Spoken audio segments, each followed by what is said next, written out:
এই সময়টা যুদ্ধের চেয়েও কোনো অংশে কম নয়।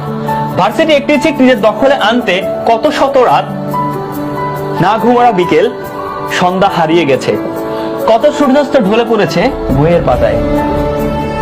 শীতের কনকনে রাতেও চলতো রিমিশন আর রিমিশন। সামনে শীতকাল, স্বপ্নকে মুঠোয় ভরতে মাথা ভর্তি টেনশন।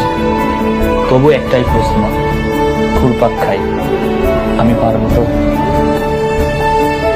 আমি জাহিদ হাসান যখন এসএসসিতে ছিলাম, আমার স্যার বলেছিলেন তোমার শরীরে হাড্ডি আর রক্ত থাকলে একদিন মাংসের অভাব হবে না।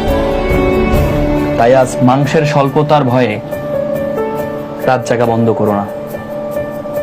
হয়তো তুমি ভাবছো এই ভাঙ্গা চেয়ার টেবিলে বসে, হয়তো তুমি ভাবছো যারা গরিব ঘরের ছেলে আছে, এই ভাঙ্গা চেয়ার টেবিলে বসে পাবলিক হেনার স্বপ্ন দেখাটা কি ঠিক হচ্ছে? উত্তরে আমি তোমার জাহিদ ভাই বলছি, আমি নিজেও একদিন এভাবে স্বপ্ন দেখেছিলাম।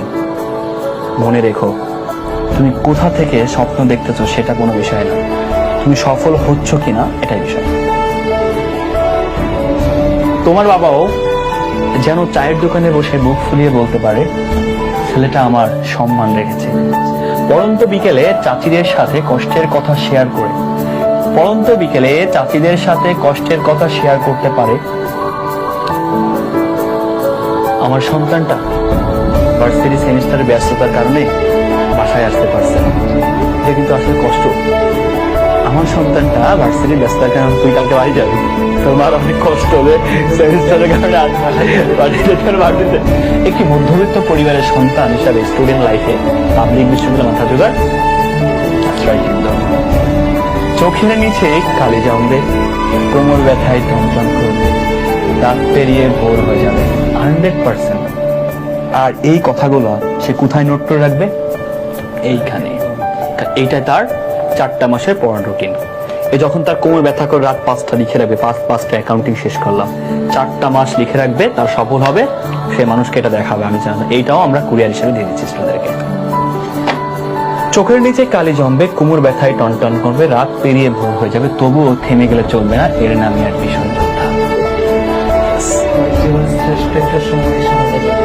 আসলে তুই আমাকে একটা কথা বলছিলি যে আমার আমি সাবান কিনেছিলাম, কিন্তু আসলে কোন দিন লাগাইছিলাম এটা বোঝা। এখন কিন্তু তোর দেখ কি বলবো, এখন আমি তোকে লাইভ শুরু করতেছিলাম, ধরো বলতে ভাই একটু দাঁড়ান 2 মিনিট, আমি একটু সেজে আছি, ব্যাপারটা এরকম।